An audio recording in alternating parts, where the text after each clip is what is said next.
पहली खबर देहरादून से है। कांवड़ यात्रा को लेकर बड़ी बैठक जारी है। पुलिस हेडक्वार्टर्स में इंटर स्टेट कोऑर्डिनेशन की बैठक चल रही है। डीजीपी अशोक कुमार की अध्यक्षता में यह बैठक की जा रही है। 2 साल बाद शुरू होगी उत्तराखंड में कांवड़ यात्रा। 14 जुलाई से शुरू हो रही है कांवड़ यात्रा, इसलिए इंटर स्टेट कोऑर्डिनेशन कमेटी की बैठक डीजीपी अशोक कुमार की अध्यक्षता में 2 साल बाद उत्तराखंड में कांवड़ यात्रा होगी। 14 जुलाई से कांवड़ यात्रा शुरू हो रही है, श्रावण के महीने में होती है। 2 साल बाद उत्तराखंड में होगी और इसको लेकर, इसकी तैयारियों को लेकर, इसकी व्यवस्थाओं को लेकर यह बड़ी बैठक जारी देहरादून में। पुलिस मुख्यालय में इंटर स्टेट कोऑर्डिनेशन यानी अंतरराज्यीय समन्वयन, राज्यों के बीच में आपस में समन्वय कैसे हो, उत्तर प्रदेश में, हरियाणा में, दिल्ली में, उत्तराखंड में, इसको लेकर एक बैठक चल रही है।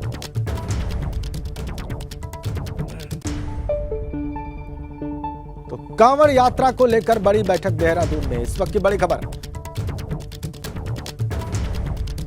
पुलिस मुख्यालय में इंटर स्टेट कोऑर्डिनेशन की बैठक चल रही है। डीजीपी अशोक कुमार की अध्यक्षता में यह बैठक की जा रही है। इस बैठक में दूसरे राज्यों के प्रतिनिधि भी शामिल हैं और चर्चा हो रही है कि कैसे सभी राज्यों के प्रशासन के साथ एक समन्वयन के साथ, एक कोऑर्डिनेशन के साथ इस यात्रा को सफलतापूर्वक संपन्न कराया जाए। बड़ी संख्या में कांवड़िए अलग अलग राज्यों से उत्तराखंड पहुंचते हैं और हरिद्वार पहुंचकर जलाभिषेक करते हैं भगवान शिव का गंगा जल से। और 2 साल बाद ये चूंकि होने जा रहा है, इसलिए बहुत संभव है कि जैसे हमने 4 धाम यात्रा में देखा है कि बड़ी संख्या में श्रद्धालु पहुंच रहे हैं उत्तराखंड 4 धाम, उसी तरीके से बड़ी संख्या में कांवड़िए उत्तराखंड आए जलाभिषेक करने के लिए भगवान शिव का श्रावण के महीने में, और इसीलिए यह बैठक बहुत जरूरी है।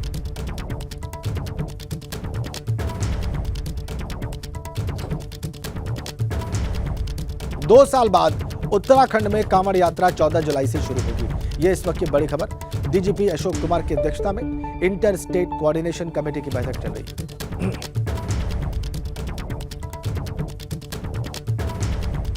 इस बैठक पर हमारे संवाददाताओं की नजर है। ये देखिए आप तस्वीरें इस बैठक की। डीजीपी अशोक कुमार ये बैठक ले रहे हैं। इंटर स्टेट कोऑर्डिनेशन, अंतरराज्यीय समन्वयन, अलग अलग राज्यों के साथ उत्तराखंड का समन्वय कैसा हो, कैसे व्यवस्थाएं रखी जाएं ताकि कांवड़िए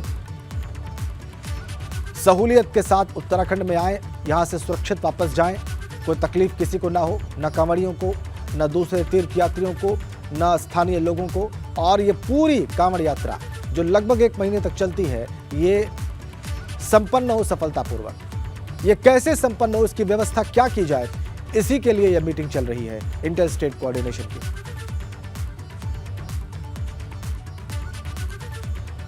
चलिए आपको सीधा आप देहरादून लिए चलते हैं। पुलिस मुख्यालय में क्या चल रहा है ये बताने के लिए इस वक्त हमारे सहयोगी विनोद कुमार वहां से सीधा कनेक्ट हैं। उन्हीं से बात करेंगे, उन्हीं से समझेंगे कि क्या इस वक्त हो रहा है पुलिस मुख्यालय की इस बैठक में। विनोद, ये इंटर स्टेट कोऑर्डिनेशन की बैठक बहुत महत्वपूर्ण है कांवड़ यात्रा के मद्देनजर। क्या आपको जानकारी मिल रही है कौन कौन से लोग इस बैठक में शामिल हैं? बिल्कुल राजेंद्र, देखिए 4 धाम यात्रा के बाद में 2 साल बाद उत्तराखंड में कांवड़ यात्रा का भी संचालन होगा। 14 जुलाई से कांवड़ यात्रा का संचालन उत्तराखंड में हो जाएगा और उसको लेकर आज महत्वपूर्ण बैठक पुलिस मुख्यालय उत्तराखंड देहरादून में चल रही है, जिसमें डीजीपी अशोक कुमार की अध्यक्षता में तमाम अधिकारी हैं।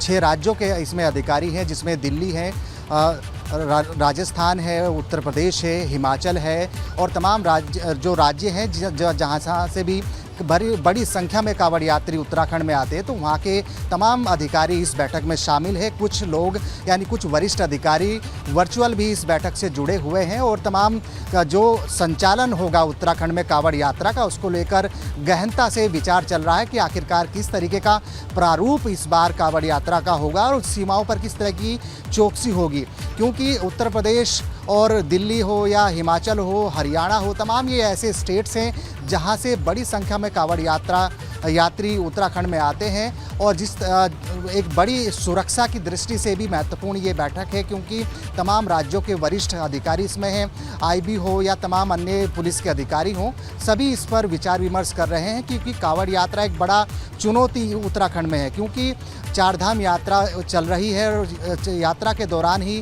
कांवड़ यात्रा का संचालन 14 जुलाई से हो जाएगा और उसको लेकर आखिरकार किस तरह की सुरक्षा सीमाओं पर होगी। और जो डाक कावड़ एक सबसे बड़ी दिक्कत है जिससे लोगों को होती है, वो डाक कावड़ है कि आखिरकार किस तरह की बंदिशें होंगी, डाक कावड़ को अनुमति देंगे या नहीं देंगे, उसके लिए हालांकि थोड़ी देर बाद में, जैसे अभी बैठक चल रही है, उसके बाद में डीजीपी अशोक कुमार तमाम मीडिया कर्मियों को ब्रीफ करेंगे, आखिरकार किस तरीके की विस्तृत एक जो जानकारी देंगे कि कैसे कैसे यात्रा को लेकर क्या पूरा प्लान उत्तराखंड पुलिस ने बनाया है। और उसके अलावा जितने भी राज्य के यहाँ पर पुलिस अधिकारी है, जिसमें दिल्ली है, हिमाचल है, हरियाणा है, राजस्थान है, उत्तर प्रदेश है, इन तमाम राज्यों के वरिष्ठ पुलिस अधिकारी यहाँ पर मौजूद हैं। तमाम जितने भी या मुरादाबाद मंडल के जितने भी एसएसपी हैं वो यहाँ पर मौजूद हैं। और ख़ासकर हरिद्वार एसएसपी के माध्यम से एक प्रेजेंटेशन इस बैठक में दिया गया है कि इस तरीके का प्रारूप कांवड़ यात्रा का होगा, क्योंकि बड़ी संख्या में और प्रशासन ये भी मान चुका है राजेंद्र कि 25 से 30 लाख कांवड़ यात्रियों के आने की संभावना यहाँ पर हरिद्वार प्रशासन की ओर से जताई गई है। तो उससे ठीक पहले पूरी तैयारी करने में तमाम अधिकारी, पुलिस विभाग और इंटेलिजेंस ब्यूरो के तमाम अधिकारी यहाँ पर लगे हुए हैं। और ये देखने वाली बात होगी कि एक बड़ी संख्या में यहाँ पर जो चारधाम यात्रा तो चल ही रही है, उसके बाद में 2 साल के बाद में बड़े पैमाने पर कांवड़ यात्रा का भी संचालन। आपने एक बड़ी महत्वपूर्ण बात बताई कि लेकर आज प्रशासन हरिद्वार का ये मान के चल रहा है कि 25 से 30 लाख कांवड़ी आ सकते हैं। हमारे साथ बने रहिए आप विनोद, आपके पास वापस आएंगे। एक और बड़ी खबर देहरादून से है। आईएएस अफसर रामविलास यादव से जुड़ा ये बड़ा अपडेट है। पुलिस रिमांड के लिए बहुत जल्द अर्जी दाखिल की जाएगी। विजिलेंस की टीम बहुत जल्द न्यायालय में याचिका दाखिल कर सकती है। आय से ज्यादा संपत्ति के मामले में न्यायिक हिरासत में है रामविलास यादव और आगे की पूछताछ के लिए रामविलास यादव की रिमांड लेने के लिए अर्जी देने की भी तैयारी है। ये बड़ी खबर देहरादून से। आईएएस अफसर कि पुलिस रिमांड के लिए बहुत जल्द अर्जी दाखिल की जाएगी आगे की पूछताछ के लिए। आय से ज्यादा संपत्ति के मामले में न्यायिक हिरासत में है रामविलास यादव और विजिलेंस की टीम बहुत जल्द कोर्ट में याचिका दे सकती है। पुलिस रिमांड के लिए बहुत जल्द अर्जी दाखिल की जाएगी कोर्ट में। ये बड़ी खबर। विनोद कुमार हमारे साथ, हमारे संवाददाता देहरादून से जुड़े हुए हैं। वो इस खबर के बारे में और इस अर्जी के बारे में और ज्यादा विस्तार से जानकारी देंगे हमें। विनोद, विजिलेंस की टीम अर्जी दाखिल करेगी पुलिस रिमांड के लिए, इसको थोड़ा सा स्पष्ट करें। बिल्कुल राजेंद्र, सूत्रों के अनुसार जानकारी ऐसी मिल रही है कि आय से अधिक संपत्ति के मामले में रामविलास यादव वैसे तो पहले ही जेल भेज दिए गए हैं, हालांकि उनकी मुश्किलें और भी बढ़ सकती है और विजिलेंस अपनी तैयारी कर रही है कि आखिरकार कब रामविलास यादव की रिमांड ले। उसको लेकर पूरी तैयारी विजिलेंस के द्वारा की जा रही है और संभवतः जो जानकारी मिल रही है कि कल विजिलेंस कोर्ट में विजिलेंस अर्जी दाखिल करेगी रिमांड लेने के लिए। और उसके बाद में एक बार फिर से आईएएस रामविलास यादव से जो सवालों का क्रम है वो पूछने का सिलसिला शुरू होगा, क्योंकि पिछले जब रामविलास यादव को आय से अधिक संपत्ति के मामले में विजिलेंस के द्वारा जेल भेजा गया है तो उससे ठीक पहले जो 13 घंटे की पूछताछ हुई थी उसमें संतोषजनक जवाब नहीं दे पाए थे रामविलास यादव। तो अब अर्जी दाखिल करके रिमांड लेने की तैयारी विजिलेंस कर रही है और संभवतः कल रिमांड विजिलेंस के द्वारा ली जाएगी। और उसके बाद में जो तमाम ऐसे जो दस्तावेज जो रामविलास यादव करीब 200 दस्तावेज अलग अलग प्रॉपर्टीज के लेकर आए थे, लेकिन उनका कोई जवाब नहीं दे पाए थे। लेकिन अब जब जैसे ही रिमांड विजिलेंस को मिलेगी उसके बाद में प्रश्न पूछने का सिलसिला शुरू हो जाएगा, क्योंकि गाजीपुर हो, देहरादून हो, लखनऊ हो, तमाम रामविलास यादव के ठिकानों पर विजिलेंस ने छापेमारी की थी। 15 संपत्ति ऐसी हैं जो उन्होंने आय से अधिक संपत्ति यहाँ पर अर्जित की है, 15 संपत्ति देहरादून में भी है। तो पूरी तैयारी विजिलेंस कर रही है और कल जैसे ही रिमांड मिलती है उसके बाद में ही तमाम पूछताछ का क्रम एक बार फिर से विजिलेंस शुरू करेगी। और आखिरकार जिस तरह से आय से अधिक संपत्ति के मामले में उत्तराखंड स्टेट में पहली बार एक आईएएस अधिकारी को जेल भेजा गया है, तो बड़ा ही ये पूरा मैटर है। और अगर मामले में जुडिशियल कस्टडी में भेजा गया है। ठीक है, बहुत बहुत धन्यवाद आपका विनोद, इन तमाम जानकारियों के लिए। विस्तृत जानकारी आपने हमारे दर्शकों को दी विजिलेंस की टीम की आगे की योजना के बारे में। चलिए आगे बढ़ते हैं। धामी सरकार 2.0 के 100 दिन पूरे होने जा रहे हैं। इसको लेकर सरकार ने तैयारियां की हुई हैं, सरकार पूरी तरह से तैयार है। सरकार ने क्या क्या तैयारी कर रखी है वो आपको हम इस रिपोर्ट के जरिए समझाते हैं। मैं पुष्कर सिंह धामी ईश्वर की शपथ लेता हूं कि मैं विधि द्वारा स्थापित भारत के संविधान के प्रति सच्ची श्रद्धा और निष्ठा रखूंगा। 30 जून को धामी सरकार 2.0 का 100 दिन का कार्यकाल पूरा होने जा रहा है।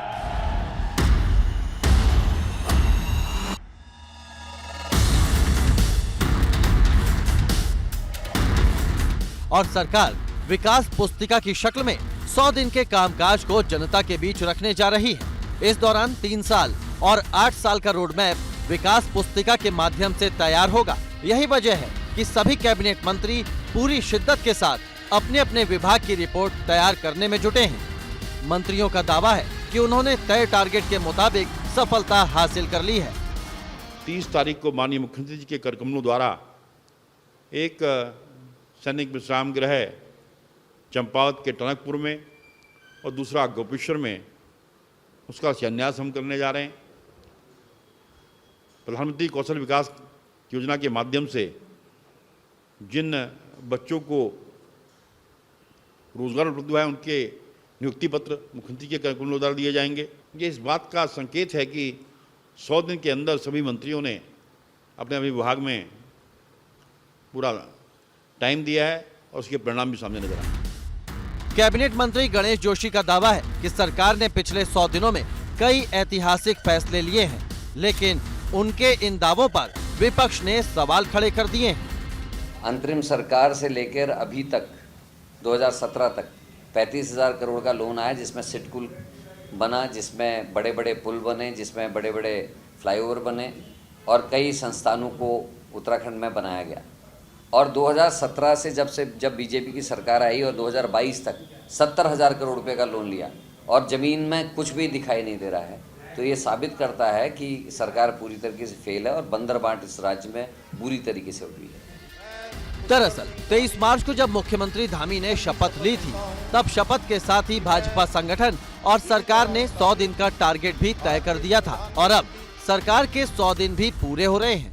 इसलिए सरकार के कामकाज का रिपोर्ट कार्ड भी चेक करने का समय आ गया है। एबीपी गंगा के लिए देहरादून से पंकज राणा की रिपोर्ट। उत्तराखंड में मौसम विभाग ने भारी बारिश का अलर्ट जारी किया है। 28 और 29 जून को प्रदेश के कई इलाकों में भारी बारिश की आशंका है, जबकि 29 जून को तो बहुत भारी बारिश का पूर्वानुमान है। मौसम विभाग का कहना है कि चारधाम यात्रा मार्ग पर एहतियात बरतने की आवश्यकता है।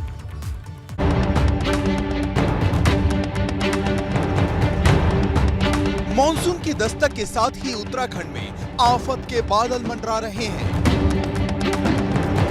मौसम विभाग की माने तो उत्तराखंड के लोगों को 28 और 29 जून को बेहद ही सावधान रहने की जरूरत है। इन 2 दिनों में पूरे प्रदेश में बारिश होगी, मगर 29 जून को प्रदेश भर में भारी बारिश की आशंका है। 27 में आप जाएंगे तो आप देखेंगे कि जो कुमाऊं क्षेत्र है उसमें करीब ज़्यादातर जगहों में है, और जो गढ़वाल क्षेत्र है इसमें कुछ जगहों में जो है हल्की से मध्यम जो एक्टिविटी वो रहेगी। 28 और 29 की बात करें तो उसमें और भी जो बारिश की एक्टिविटी वो बढ़ेगी। 28-29 में ज़्यादातर जगहों में हल्की से मध्यम बारिश है पूरे प्रदेश में, और साथ ही जो भारी बारिश है तो वो भी आप जो 28 तारीख को जो है वो देखेंगे कि जो हमारे कुमाऊं के डिस्ट्रिक्ट से हिल्स वाले, और साथ ही जो देहरादून है या टेहरी पौड़ी डिस्ट्रिक्ट है, तो इनमें भी एका दुक्का जगहों में 28 और 29 में हैवी रेन्स की संभावना बनी हुई है। चारधाम यात्रा चल रही है। मौसम विभाग की चेतावनी के बाद प्रशासनिक अमला हरकत में आ गया है। तीर्थ यात्रियों से कहा गया है वो मौसम विभाग के अलर्ट को ध्यान में रखते हुए ही यात्रा करें। 28 जून को मौसम विभाग का यह पूर्वानुमान है कि पर्वतीय क्षेत्रों कुमाऊं और गढ़वाल दोनों रीजनों के जिलों में भारी बारिश होगी, लेकिन 29 जून को जब मौसम में परिवर्तन होगा, मानसून दस्तक देगा, उस वक्त सभी जिलों में बहुत ज़्यादा बारिश होने की संभावना जताई गई है। ऐसे में ये साफ तौर पर कहा जा सकता है कि एक तरफ जहां मौसम विभाग ने अलर्ट जारी किया है, उसके बाद सभी जो तंत्र है, आपदा प्रबंधन विभाग हो या अन्य विभागों, पूरी तरह से सतर्क हो गए हैं ताकि मानसून सीजन के दौरान किसी भी तरह की दिक्कत लोगों को न आए। अगर बारिश ज्यादा है, सबसे ज्यादा परेशानी केदारनाथ यात्रियों को हो सकती है, क्योंकि केदारनाथ यात्रा के लिए 18 किलोमीटर की पैदल चढ़ाई होती है। इस रास्ते पर लैंडस्लाइड का खतरा रहता है। ऐसे में ज्यादा बारिश होने पर यात्रा मार्ग पर परेशानी बढ़ जाती है। उधर चारधाम के लिए जाने वाले मार्गों पर ऐसे कई खतरनाक लैंडस्लाइड जोन हैं, जहां अक्सर मलबा गिरता रहता है। ऐसे मार्गों पर भी चौकसी बढ़ाई जा रही है। जून का शुरुआती महीना था, उस वक्त अगर देखा जाए तो यात्रियों की संख्या में बहुत बड़ी इजाफा हुआ था। उस वक्त तकरीबन हर रोज 40 से 50 हज़ार यात्री दर्शन के लिए पहुंच रहे थे, लेकिन पिछले 2 दिनों से यात्रियों की संख्या में कमी आई है। अब हर रोज तकरीबन 20 हज़ार के करीब यात्री चारों धामों में दर्शन के लिए पहुंच रहे हैं। इस लिहाज से कहा सकता है कि 29 तारीख को जब मानसून उत्तराखंड में दस्तक देगा, उस वक्त भी यात्रियों की संख्या में हल्की गिरावट की संभावना जताई गई है। देहरादून से अपने सहयोगी मनोहर रावत के साथ पंकज राणा, ABP गंगा। अगली खबर रामनगर से। वहां पर 14 फीट लंबा अजगर मिलने से हड़कंप मच गया। कोसी बैराज के पास ये अजगर मिला है, जिसे वन विभाग की टीम ने बहुत मशक्कत के बाद रेस्क्यू किया है। रामनगर से खबर है, 14 फीट लंबा अजगर मिलने से हड़कंप।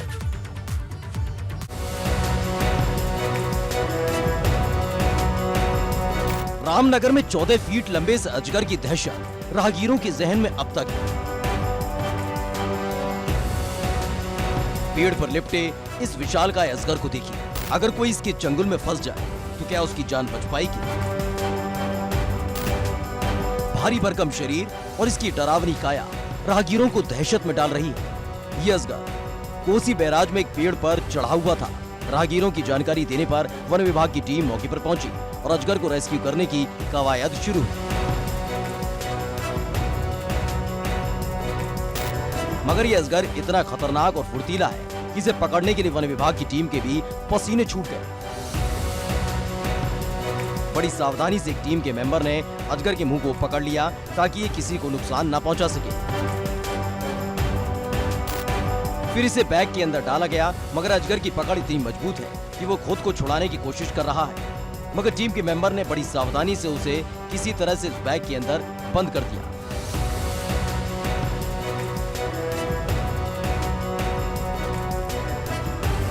बाद में अजगर को इस जगह से दूर जंगल में छोड़ दिया गया ताकि ये फिर से किसी राहगीर के लिए दहशत की वजह न बन जाए। ABP गंगा के लिए रामनगर से दानिश खान की रिपोर्ट।